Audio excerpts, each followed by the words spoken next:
Oke, selamat siang adik-adik semuanya. Tutoran ini saya buat untuk semester akhir yang lagi menyusun skripsi. Ehm, Sebagian mahasiswa bimbingan saya, baik pendampingan ataupun bimbingan, kesulitan dalam menyusun latar belakang masalah. Apalagi masa-masa ini, bimbingan secara online, sebagian mahasiswa mungkin kesulitan dalam menyusun bab satu, khususnya latar belakang masalah. Karena kesulitan apa yang saya maksud dan sampaikan kadang berbeda.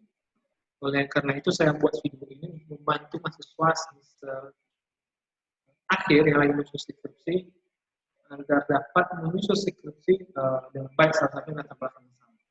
Seperti kita ketahui bersama bahwa latar belakang masalah itu terdiri atas beberapa paragraf, ya, sampai 6-7 paragraf. Jadi isinya lumayan banyak dan semuanya itu uraian atau penjelasan atau tulisan rata-rata isinya. Jadi latar belakang masalah semua itu berhubungan dengan masalah dan solusi.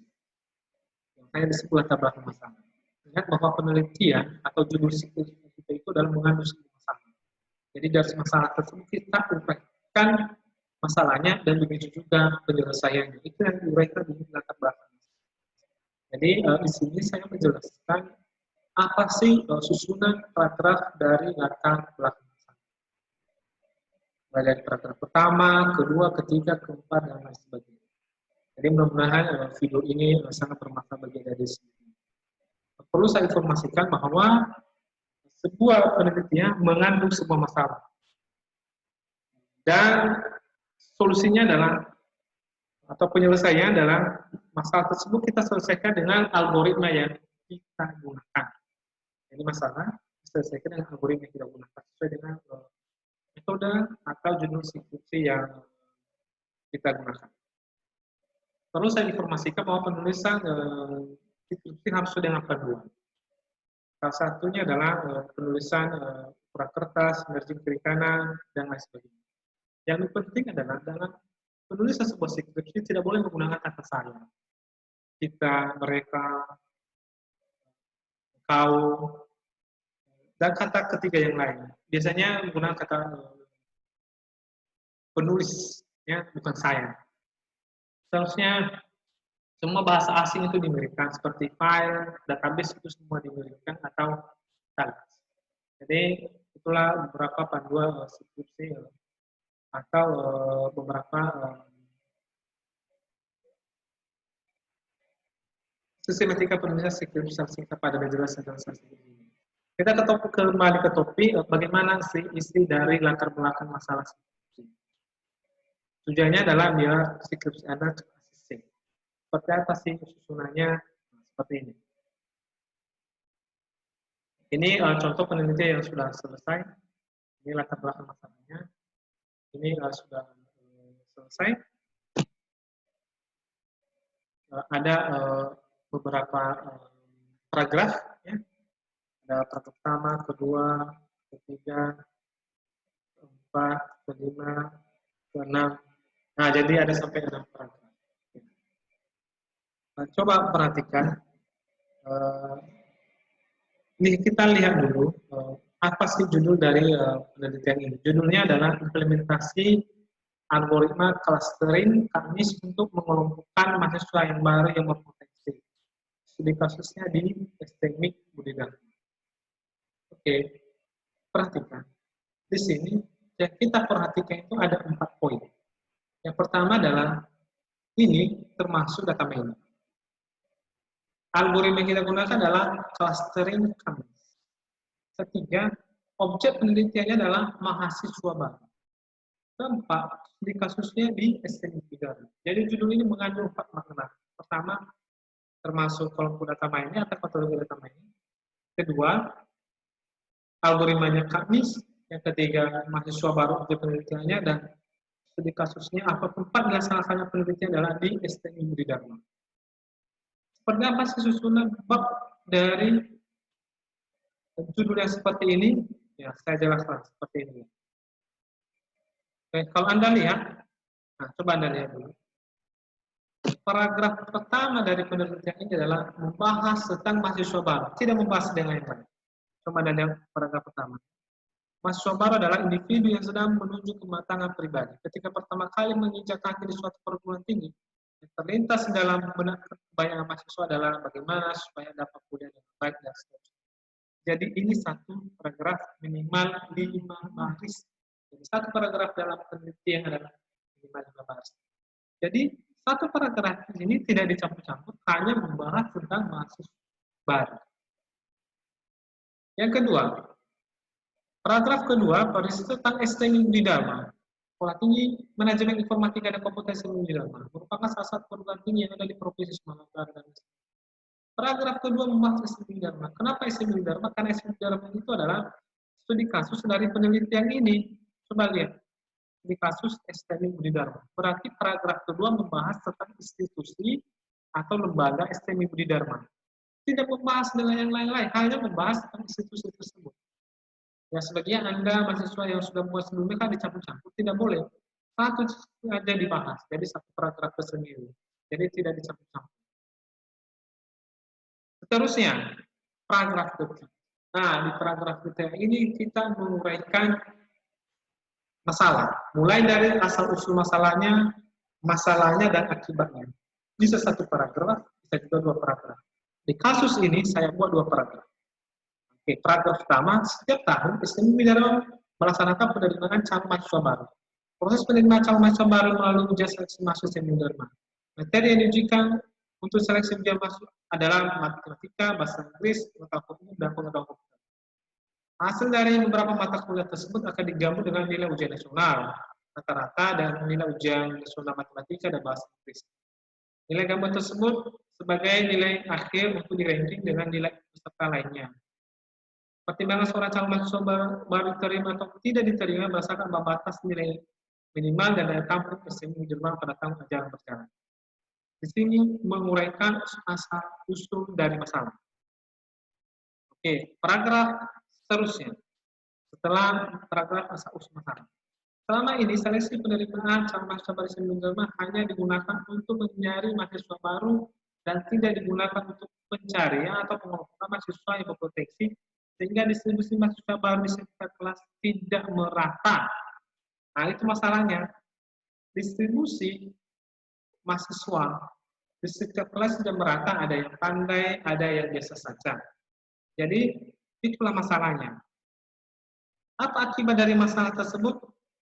Sebenarnya di sini penjaringan mahasiswa baru itu sudah baik. Hanya saja setelah berjalan, ada suatu kelemahan, yaitu kelompok mahasiswa tersebut dalam satu kelas tidak kemampuannya rata-rata berbeda.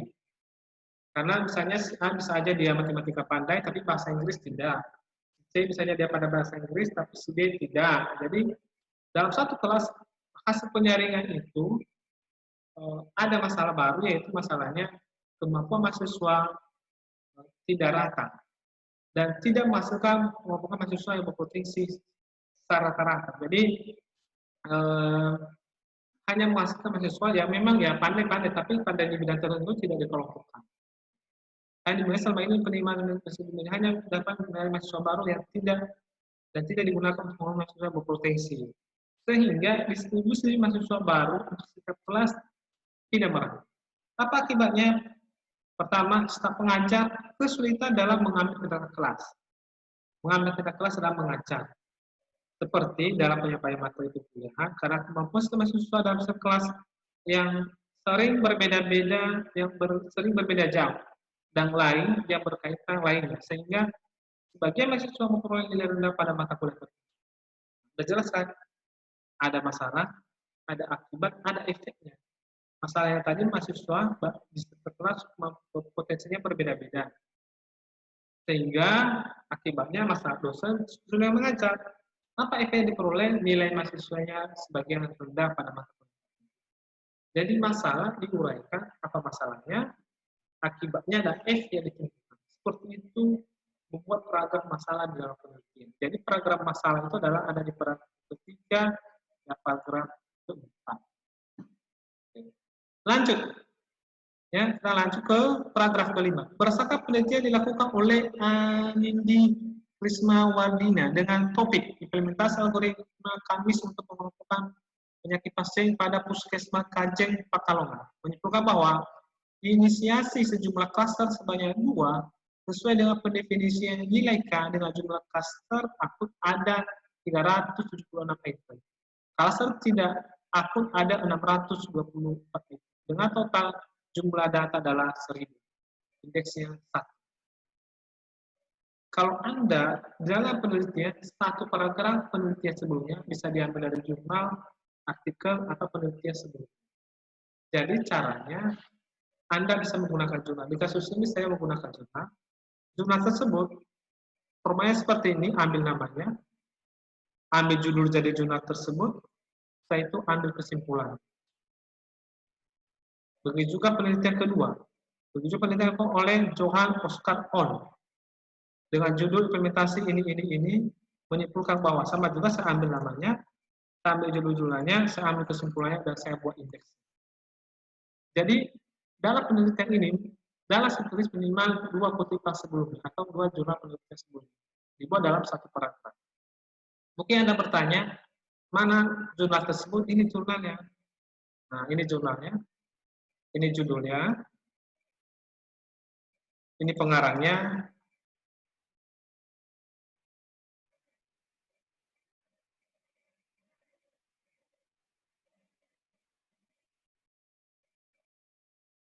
dan ini kesimpulannya. Jadi penjurnal ini saya ambil nama pengarangnya, judulnya, dan kesimpulan. Begitu juga jurnal kedua yang saya gunakan ini, saya ambil judulnya,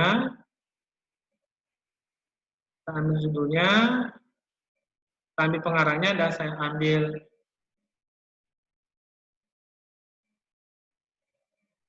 ambil kesimpulannya. Oke, jadi paragraf penelitian sebelumnya satu paragraf minimal 2 penelitian. Kalau 3 di bawah kalau paling banyak. Jadi formatnya ambil namanya, ambil judulnya, ambil kesimpulannya, adalah contoh. Seterusnya paragraf ke-6. Ini tadi paragraf ke-6. Untuk mengatasi masalah tersebut di atas sangat diperlukan pengelompokan mahasiswa yang berpotensi berdasarkan nilai akhir dari ujian seleksi mahasiswa calon mahasiswa baru. Nah, jadi diberikan solusi. Apa solusinya? Yaitu sangat perlu pengelompokan mahasiswa berdasarkan potensi mahasiswa, berdasarkan nilai ujian. Setelah itu, algoritma clustering adalah algoritma metode clustering berbasis jarak yang dibagi ke dalam sejumlah cluster dan algoritma ini hanya bekerja pada atribut numerik.